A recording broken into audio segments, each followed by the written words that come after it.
குலசேகரத்தில் புற்றுநோய் விழிப்புணர்வு பேரணி.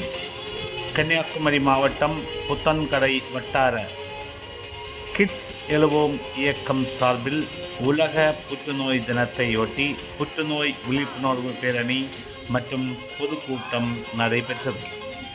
குலசேகரம் சிஎஸ்ஐ மிஷன் மருத்துவமனை வளாகத்திலிருந்து பேரணி துவங்கியது. எழுவோம் இயக்கம் தன்னார்வலன் எபினேசர் வரவேற்றார். பேரணியை குலசேகரம் காவல்துறை ஆய்வாளர் காந்திமதி துவங்கி வைத்தார். குலசேகரம் கான்வென்ட் தூய அகஸ்தியர் ஆலய வளாகத்தில் பேரணி நிறைவு பெற்றது. இதனைத் தொடர்ந்து நடைபெற்ற பொதுக்கூட்டத்தில் எழுவோம் இயக்க தன்னார்வலர் ஷாலினி தலைமையில் ஒளியேற்றும் நிகழ்ச்சி நடைபெற்றது. இதில் காவஸ்தலம் இஸ்லாமிய மாதிரி மெட்ரிக் பள்ளி மாணவிகள் வரவேற்பு நடனமாடினர். எழுவோம் இயக்கத்தின் தன்னார்வலர் அமல்ராஜ் வரவேற்றார். புத்தங்கடை மறை மாவட்ட முதன்மை பணியாளர் கல்பனை மரிய மார்ட்டின் தோங்கி உரையாற்றினார்.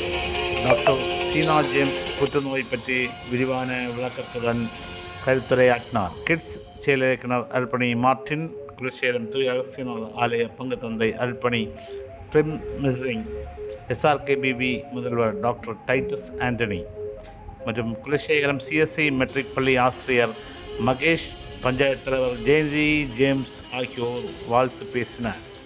குலசேகரம் சிஎஸ்ஐ மெட்ரிக் பள்ளி சார்பில் உறுதிமொழி வாசிக்கப்பட்டது. எழுவோம் இயக்க பொருளாளர் ராஜி நந்தி கூறினார்.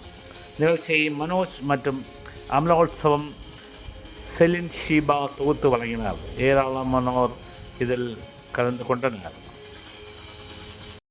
கன்னியாகுமரி மாவட்டத்தில் உலக புற்றுநோய் தினத்தை முன்னிட்டு இன்னைக்கு ஒரு பேரணி நிகழ்த்தப்பட்டது. இது சிஎஸ்ஐ மருத்துவமனை குலசேகரத்தில் தொடங்கி அதுக்கப்புறம் கான்வென்ட்ல இருக்க RC சர்ச்சில் முடிஞ்சது. இன்னைக்கு அனைத்து பள்ளிகளில் உள்ள மாணவர்களும் விழிப்புணர்வு மிகுந்த வாதகங்களை ஏந்தி, அது மட்டும் இல்லாமல் அதோட கோஷங்களிட்டு இன்னைக்கு ஒரு பேரணி நிகழ்த்தப்பட்டது. இது எப்படின்னா, இளம் தலைமுறையினாகிய எங்களுக்கும் அனைத்து மக்களுக்கும் ஒரு விழிப்புணர்வாக இருந்தது. என் பெயர் காவியதர்ஷினி, SRKB மெட்ரிக் மேல்நிலைப்பள்ளியிலிருந்து.